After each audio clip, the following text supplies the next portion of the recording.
Imagina una isla que se comporta como una novela de viajes. Costas que suspiran sal, dunas que esconden habitaciones antiguas y un viento que sabe demasiado. Ahora añade barcos largos con cabezas talladas como si fueran peines enfurecidos y hombres que miran el horizonte calculando no solo dónde saquear sino dónde quedarse a vivir. Esa imagen, un poco violenta y muy práctica, es la que los arqueólogos desenterraron en Gran Bretaña. No un estandarte único, sino una serie de pistas desperdigadas que cuentan una historia de invasión, comercio, mezcla y resistencia. Aquí no buscaremos héroes ni villanos edulcorados.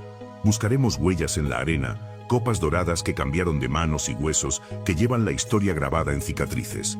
Si creías que los vikingos fueron solo guerreros con casco ridículo, relájate. La tierra tiene ganas de corregirte. La costa de Harris parece un lugar hecho a medida para quien sabe llegar por mar. Playas anchas donde un barco largo se deja empujar hacia la orilla con elegancia brutal, dunas que ocultan suelos con capas como una tarta mal apilada, y debajo, estratos que guardan despedidas y comienzos. En una excavación reciente en un lugar cuyo nombre suena a eco nórdico, los especialistas toparon con algo que hace a los historiadores sonreír: cambios en el patrón de las casas. Donde antes había viviendas redondas, esas construcciones redondeadas de la Edad del Hierro, que parecen abrazar al viento, aparecían trazas de estructuras más rectangulares, un aire escandinavo que no admite casualidades. ¿Significa eso que llegaron, plantaron una estaca cultural y se quedaron? Tal vez. O tal vez fue un intercambio más elegante, una taza de esteatita importada, una técnica aprendida, una costumbre adoptada. Un pequeño fragmento de cuenco de piedra jabón, por sí solo, actúa como pasaporte. Cuando aparece donde no debería, anuncia contacto. Justo al lado, la isla de Lewis nos regala una pieza de teatro material, las famosas piezas de ajedrez de Lewis, talladas en marfil, con reyes que parecen contener historias en la mirada, y peones que muerden sus escudos como si fuera una broma esculpida. ¿Fueron perdidas por un mercader distraído o enterradas por un noble con prisas? La arqueología, que rara vez logra confirmar la anécdota romántica, sugiere que ese conjunto pudo pertenecer a alguien de alto rango en un reino escandinavo gálico, un retazo de poder que sobrevivió al paso del tiempo. Los artesanos que las tallaron conocían rostros, telas y armas. No inventaban un imaginario, copiaban la realidad. Cuando examinamos esas figuras percibimos manos que saben de espadas, túnicas que respetan rangos y talladores que, con paciencia, preservaron una jerarquía social en miniatura. Si viajamos hacia el sur, la narrativa cambia de paisaje a ciudad. York. Jorvik en la boca de los nórdicos pasó de ser un blanco a un hogar.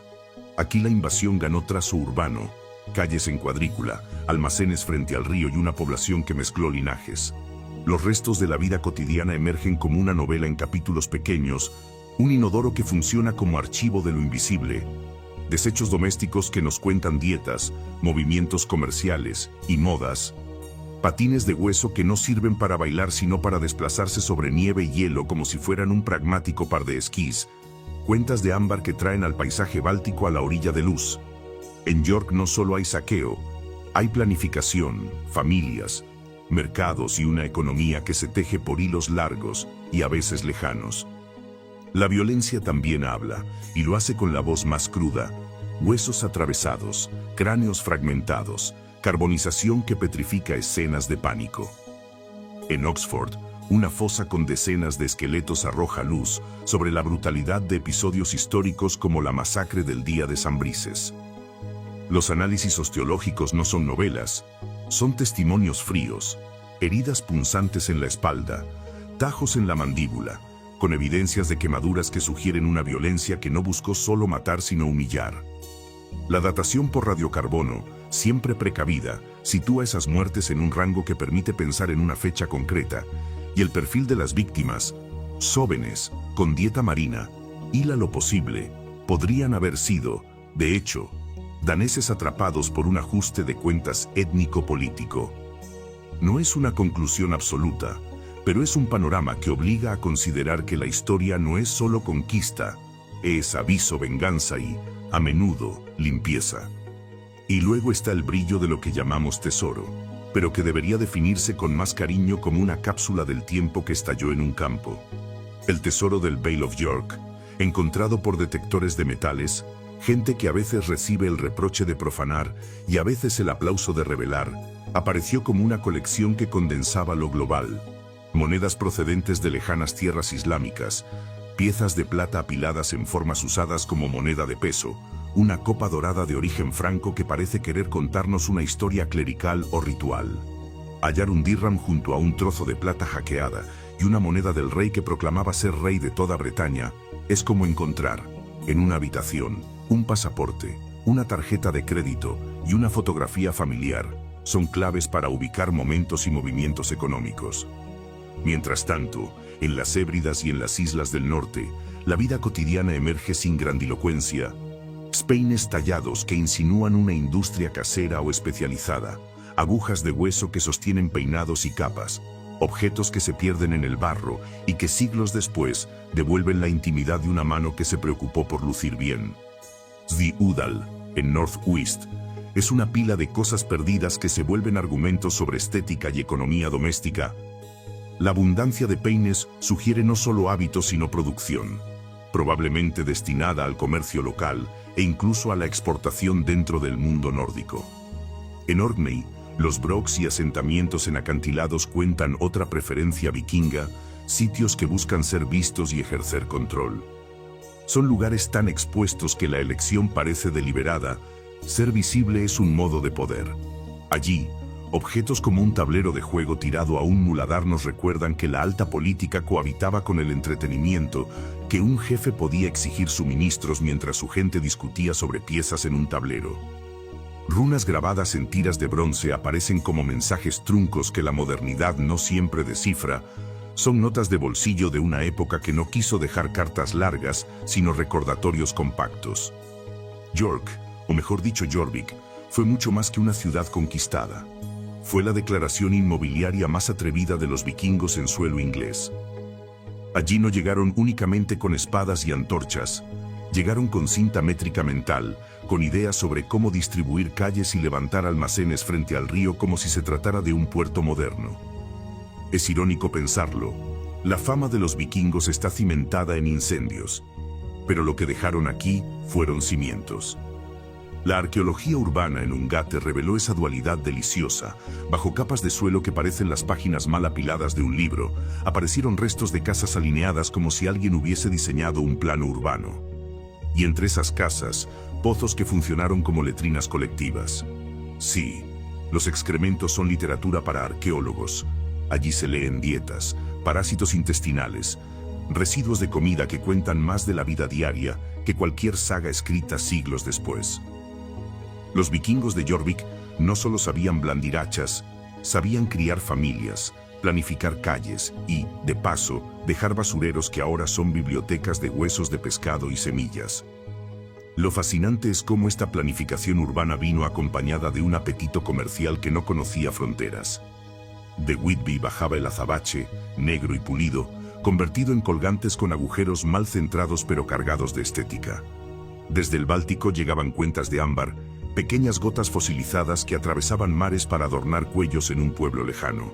Y desde las estepas y mercados del mundo islámico entraban monedas de plata, dirhams que viajaron más que cualquier embajador. Así, York se convirtió en un mercado global avant la lettre. La plata hackeada es un ejemplo delicioso de pragmatismo económico. Olvida las monedas relucientes con bustos imperiales. Aquí la riqueza se medía cortando y pesando. Una pulsera podía terminar convertida en trozos. Un broche podía mutilarse en fragmentos de metal. No había romanticismo en la transacción, había cálculo. El peso era el rey, no la forma. Y este sistema, lejos de ser rudimentario, era un mecanismo sofisticado de circulación monetaria. Piensa en ello como una tarjeta de débito de hueso y metal, fragmentos que servían para comprar, comerciar, sobrevivir. Los vikingos no llegaron a York para fundar un paraíso bucólico. Llegaron porque la ciudad era estratégica, un puerto fluvial conectado con rutas hacia el norte y el sur, un punto desde donde extender brazos comerciales y militares. Jorvik se convirtió en capital de un territorio danés que los anglosajones tuvieron que aceptar en tratados que más parecían capitulaciones. Y aún así, en esa ciudad, la convivencia se impuso por necesidad. Vikingos y anglosajones compartieron calles, mezclaron costumbres y forjaron lo que los arqueólogos llaman cultura anglo-escandinava. Lo más provocador es que, en Jorvik, los vikingos demostraron ser más que bárbaros itinerantes, fueron arquitectos sociales. Construyeron un tejido urbano donde la economía convivía con la religión, donde las casas se organizaban no al azar sino en cuadrícula, y donde la letrina era tan importante como el almacén. Y eso desmonta la caricatura. Porque si algo nos enseña la arqueología, es que una civilización no se mide solo por sus batallas, sino por su basura organizada. A mitad de este recorrido, hago una pausa necesaria para recordarte algo. Estás leyendo la reconstrucción de un pasado que todavía palpita bajo nuestros pies. Si quieres seguir descubriendo estas historias que mezclan huesos, tesoros y ciudades invisibles, suscríbete ahora mismo a Difusión Global. Allí seguimos destapando lo que la Tierra aún esconde, sin adornos innecesarios, directo y provocador, como debe ser. Volvamos al terreno. La presencia vikinga en Gran Bretaña no se entiende sin el trasfondo de violencia intermitente.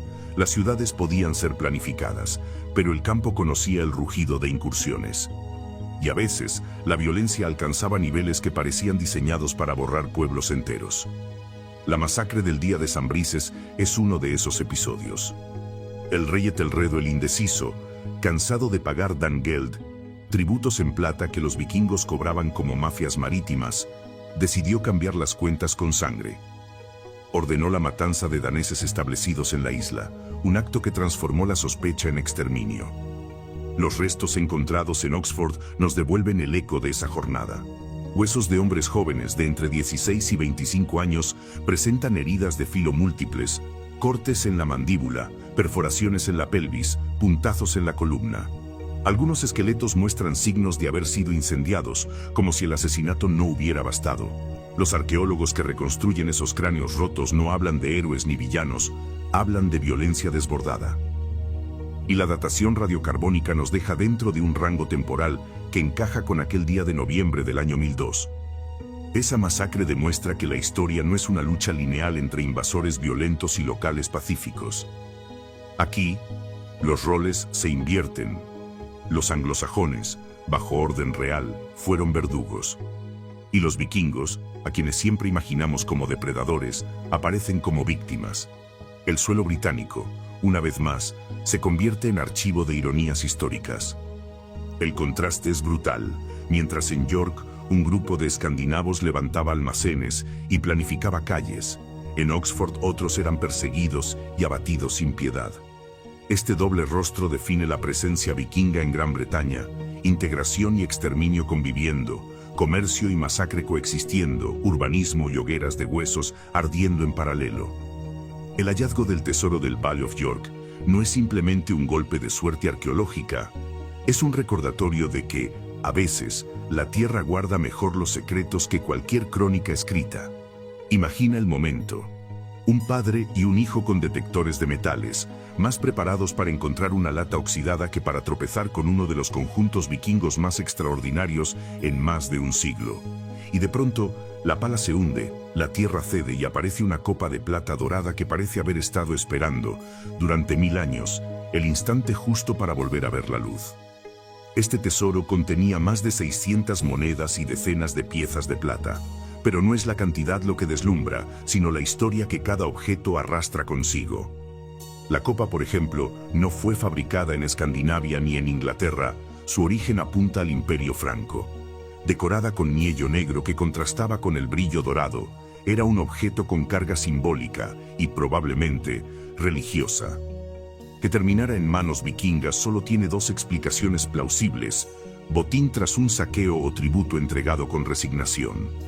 Y si además sobrevivió durante generaciones hasta convertirse en contenedor del tesoro, entonces no hablamos solo de un vaso, hablamos de una reliquia familiar, un símbolo de continuidad en un mundo marcado por la inestabilidad. La composición del tesoro nos habla de una mentalidad pragmática. Junto a piezas de joyería completas aparecen fragmentos cortados deliberadamente. Pulseras partidas, broches mutilados, La plata no era un adorno eterno, era capital en movimiento. En la economía vikinga, lo bello se transformaba en útil con la misma naturalidad con la que hoy alguien cambia un anillo por efectivo. No había contradicción entre estética y funcionalidad. Un broche podía pasar de ornamento de élite a moneda de cambio sin perder dignidad en el proceso. Lo más provocador de este hallazgo es cómo conecta rincones del mundo que, en apariencia, no deberían tocarse. Entre las piezas aparece un dirham, moneda islámica que probablemente viajó desde regiones tan lejanas como Afganistán. Ese pequeño círculo de plata, con inscripción árabe, terminó enterrado en un campo del norte de Inglaterra. ¿Cómo llegó allí? A través de redes comerciales que los vikingos tejieron con audacia, moviendo mercancías desde el Báltico hasta el Medio Oriente. Este dirham es más que una moneda. Es la prueba de que la globalización medieval no empezó en ferias europeas ni en caravanas asiáticas, sino en barcos largos impulsados por hombres que sabían negociar tanto como saquear.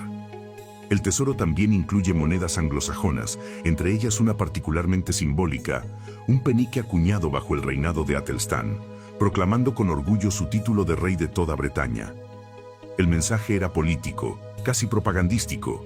Aquí está el monarca que logró expulsar a los vikingos y unificar el reino. Pero la ironía es deliciosa. Esa moneda terminó dentro de un cofre vikingo.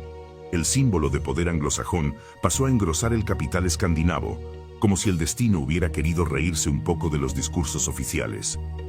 Cada objeto de este tesoro es una línea en un relato que combina familia, comercio y política. Hay joyas que hablan de estatus, monedas que cuentan historias de conquista, fragmentos de plata que revelan prácticas de intercambio. Juntos forman la biografía de alguien que, sin duda, ocupaba un lugar alto en la jerarquía social. ¿Un jefe local? ¿Un comerciante poderoso? ¿Un guerrero con ambiciones de noble? Nunca lo sabremos. Lo único seguro es que ese individuo decidió enterrar sus riquezas en un momento de peligro, probablemente en medio de los conflictos entre anglosajones y vikingos por el control del norte de Inglaterra. El hecho de que nunca regresara por ellas añade una capa trágica. Ese hombre, que acarició estas piezas, que midió su peso, que quizás presumió de ellas en un banquete, desapareció de la historia sin poder reclamar lo que era suyo. El tesoro se convirtió en tumba simbólica de una vida truncada. Para nosotros, sin embargo, es una ventana invaluable. Nos deja ver cómo los vikingos manejaban el dinero, cómo pensaban sus intercambios y cómo tejían sus redes más allá de la violencia. El tesoro del Vale of York también nos enseña una lección sobre memoria cultural. Durante siglos permaneció oculto, invisible, como si la tierra lo protegiera de saqueadores modernos.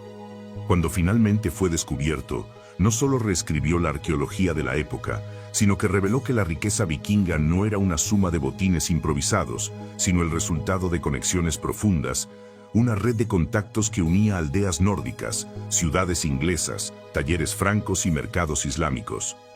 No es casualidad que muchos arqueólogos hablen del tesoro como una cápsula de globalización medieval. Dentro de esa copa dorada se condensa el espíritu vikingo, movilidad, pragmatismo y audacia. Cada fragmento de plata cortada es un recordatorio de que, para ellos, la economía no estaba separada de la guerra ni del comercio. Todo era parte del mismo juego. La violencia abría rutas, el comercio las consolidaba, y los objetos viajaban con tanta rapidez como las noticias. Y si lo piensas, hay algo profundamente humano en esa mezcla de orgullo y miedo. Alguien acumuló durante años, heredó piezas de generaciones anteriores, añadió monedas extranjeras, completó su tesoro con fragmentos de joyas cortadas, y al final, cuando la tormenta política se acercaba, lo enterró con la esperanza de volver. Ese regreso nunca ocurrió, y es ahí donde nosotros entramos en escena, siglos después, interpretando lo que dejó atrás. El tesoro del Vale of York no es solo arqueología, es psicología en plata y oro. Nos muestra a un hombre atrapado entre la riqueza y la inseguridad, entre el deseo de conservar y la necesidad de esconder, entre la certeza de su estatus y el miedo a perderlo todo. Y eso, más allá de las cifras y el brillo, es lo que lo hace tan poderoso. Es la confesión muda de alguien que nunca imaginó que su secreto terminaría contado a extraños 1000 años después. Si los tesoros de plata y oro nos hablan del poder y la política, los objetos que se escapan de los bolsillos nos hablan del ser humano. Y Diudal, en Northwest, es precisamente eso, un archivo de descuidos. Allí, durante décadas de excavaciones, los arqueólogos recogieron no cofres ni espadas, sino cientos de cosas pequeñas, aparentemente banales, que en conjunto cuentan una historia enorme. Imagina cientos de alfileres de hueso, pequeños, frágiles, tallados con paciencia. No eran lujos escondidos bajo tierra, sino instrumentos de la vida diaria. Sujetaban capas, cerraban túnicas, fijaban cabellos en un peinado que buscaba mantener el orden en medio del viento atlántico. No eran simples herramientas, eran el recordatorio de que incluso en un mundo duro y violento, había espacio para la estética, para lo personal, para el detalle íntimo de un mechón bien recogido. Y luego están los peines. Los peines. No uno, ni dos, ni 10, cientos. Tadallados en hueso, con diseños que incluyen cabezas de caballos, círculos perforados, líneas simétricas. Piénsalo bien. Cuando una sociedad produce peines en tal abundancia, no estamos ante caprichos aislados, estamos frente a una industria. Los arqueólogos sospechan que en Diudal existió una producción a gran escala de peines, quizá para uso local, quizá para intercambio en redes comerciales. Lo fascinante es que esos objetos, que cualquiera podría considerar triviales, son en realidad indicadores de economía, de moda y de identidad cultural. Un peine no es solo un peine. Es la declaración de que quieres presentarte al mundo con dignidad. Y en las sociedades vikingas, donde la apariencia también era un lenguaje, el cuidado personal tenía valor. La abundancia de estos objetos nos obliga a replantear la imagen de los vikingos como hombres desaliñados de barba enmarañada. La realidad arqueológica nos dice que, probablemente, eran más vanidosos de lo que imaginamos, atentos a cómo se mostraban en público, preocupados por mantener cierta pulcritud que, en su contexto, equivalía a estatus. Diudal también devuelve otro tipo de hallazgos, agujas, cuentas, pequeños utensilios que se perdieron en la rutina. Un alfiler caído al suelo, una aguja olvidada en la tierra, un peine roto tirado en la basura. Son errores humanos, descuidos, pero hoy son las claves que tenemos para reconstruir lo que comían, cómo se vestían, qué les importaba. Y aquí surge una de las ironías más bellas de la arqueología. Lo que se pierde sin importancia en un segundo se convierte en testimonio eterno para los siglos. El trabajo arqueológico en Diudal fue monumental. Décadas de excavación, capas y capas de estratigrafía, informes provisionales que parecían multiplicarse más rápido que las interpretaciones. Ian Crawford, uno de los principales responsables del proyecto, dedicó su vida a ese lugar. Y aunque no logró publicar todo en vida, el legado quedó en miles de objetos que todavía hoy se estudian. La arqueología, al fin y al cabo, es un diálogo entre generaciones. Lo que un investigador recoge, otro lo interpreta y otro más lo convierte en relato. Lo fascinante de este sitio es que nos recuerda que la vida cotidiana sostiene la historia tanto como las grandes batallas. Los objetos mundanos son los que, en silencio, mantienen a las sociedades en pie. Sin peines, sin alfileres, sin utensilios, no hay vida posible. Y es allí, en lo cotidiano, donde entendemos que los vikingos no eran solo conquistadores o comerciantes, sino también padres, madres, hijos, vecinos. Gente que vivía, reía, discutía y, de paso, dejaba caer un peine en el barro. Cuando observamos en un museo una vitrina llena de esos objetos, es fácil caer en la tentación de pensar que son piezas repetitivas. Pero si los miramos con atención, vemos que cada uno tiene un toque distinto, un tallado más profundo, una decoración más caprichosa, una fractura que revela cómo se usó. Cada peine tiene detrás un artesano y un usuario, y esa relación es tan personal como cualquier objeto que llevamos hoy en el bolsillo. Diudal es, en suma, un recordatorio de que la arqueología no se trata solo de tesoros escondidos, sino de lo que la rutina deja atrás. Y que, al final, lo que más perdura no son las joyas doradas, sino las cosas pequeñas, los objetos que acompañaban a la gente en su día a día, los que cayeron sin querer y los que, siglos después, se convierten en nuestra manera de mirarlos a los ojos. Las islas de Orkney son un paisaje donde la historia parece empeñada en resistirse al olvido. Imagina acantilados castigados por vientos que cortan como cuchillas y un mar que nunca se calma del todo. Allí, en medio de un escenario que parece poco apto para la vida cotidiana, los vikingos decidieron instalarse, y más aún, convertir estas islas en un centro de poder nórdico en Escocia. No eligieron un sitio cómodo ni fértil, eligieron un lugar visible, expuesto, estratégico.